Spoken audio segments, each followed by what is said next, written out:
नमस्कार, आप देख रहे हैं लाइव टीवी समाचार लोकतंत्र की आवाज और मैं हूं आपके साथ पूजा शर्मा।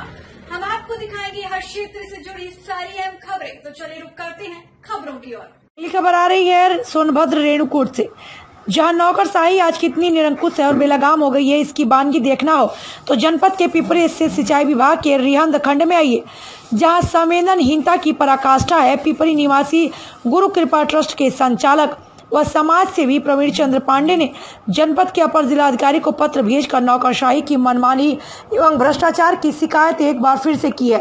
अपर जिलाधिकारी को भेजे पत्र में प्रवीण चंद्र पांडे ने लिखा है कि पिपरी निवासी संविदाकार हीरालाल ने रिहंद बांध सिविल खंड में वर्ष 2012 में कुछ कार्य कराए थे, पर सब कुछ ठीक हो जाने के बावजूद भी विभागीय अधिकारियों ने कतिपय कारणों से संविदाकार का भुगतान नहीं किया।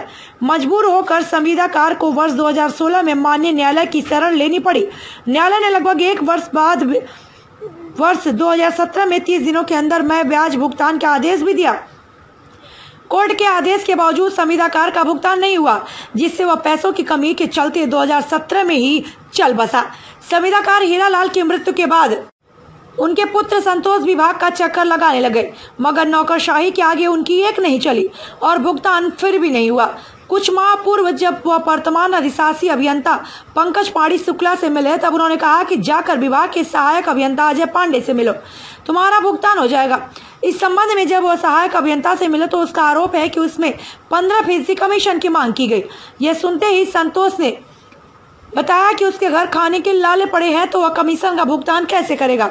इस पर सहायक अभियंता ने कहा कि तुम्हारा भुगतान बिना ब्याज के 2 किस्तों में कर दिया जाएगा। पहले किस्त के भुगतान के बाद कमीशन मिलने पर एक दूसरे किस्त का भुगतान कर दिया जाएगा। इसके एवज में यह भी लिख कर देना पड़ेगा कि उसके पास विभाग का कोई बकाया नहीं है। समाज सेवी प्रवीण चंद्र पांडे का कहना है कि उक्त दोनों अधिकारियों की भ्रष्टाचार की जांच शासन स्तर पर अभी भी लंबित है। उनके कार्यों की वजह से तमाम संविदाकारों को परेशानी हो रही है।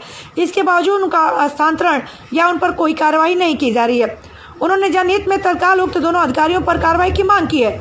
इस संबंध में जब सिंचाई विभाग के अधिशासी अभियंता पंकज पाड़ी शुक्ला से बात की गई तो उन्होंने कहा कि संविदाकार की मृत्यु के बाद कुछ औपचारिकताएं पूरी नहीं की गई थी, जिसे उनके परिजनों ने पूरा करके कुछ दिनों पूर्व ही दे दिया है। भुगतान की कार्रवाई चल रही है, जल्दी भुगतान कर दिया जाएगा। कमीशन मांगे जाने के संबंध में उन्होंने कहा कि हमारे द्वारा कोई कमीशन नहीं मांगा गया है। यदि मेरे कार्यालय से किसी ने कमीशन मांगा है तो उसकी जाँच कर कार्रवाई की जाएगी। सर, एक ठेकेदार हैं हीरालाल जो स्वर्गीय हो चुके हैं, लेकिन उनका भुगतान अभी तक नहीं मिल सका है, जो 3 साल पहले ही उनको कोर्ट ने आदेश दे रखा है। तो क्या है सर ये पूरा मामला? हीरालाल एक ठेकेदार थे जिन्होंने वर्ष 2010-11 वगैरह में कोई कार्य किए थे। तत्कालीन अधिशासी अभियंता जो थे उनसे मेरी बात हुई। उन्होंने बताया कि चूंकि यहाँ पे जल विद्युत निगम पैसा देता है, तो जल विद्युत निगम से उनको पूरा धनराशि आवंटन नहीं हुआ था। उस समय के जो एक्सीएम थे श्री हरिओम गुप्ता साहब, उनसे मेरी बात हुई तो उन्होंने कहा कि भाई उस समय आवंटन नहीं हुआ था, इसलिए उनका भुगतान नहीं हो पाया। बाद में मेरे संज्ञान में ये बात आई कि मैंने उनके घर वालों को पत्र भेज के बुलवाया।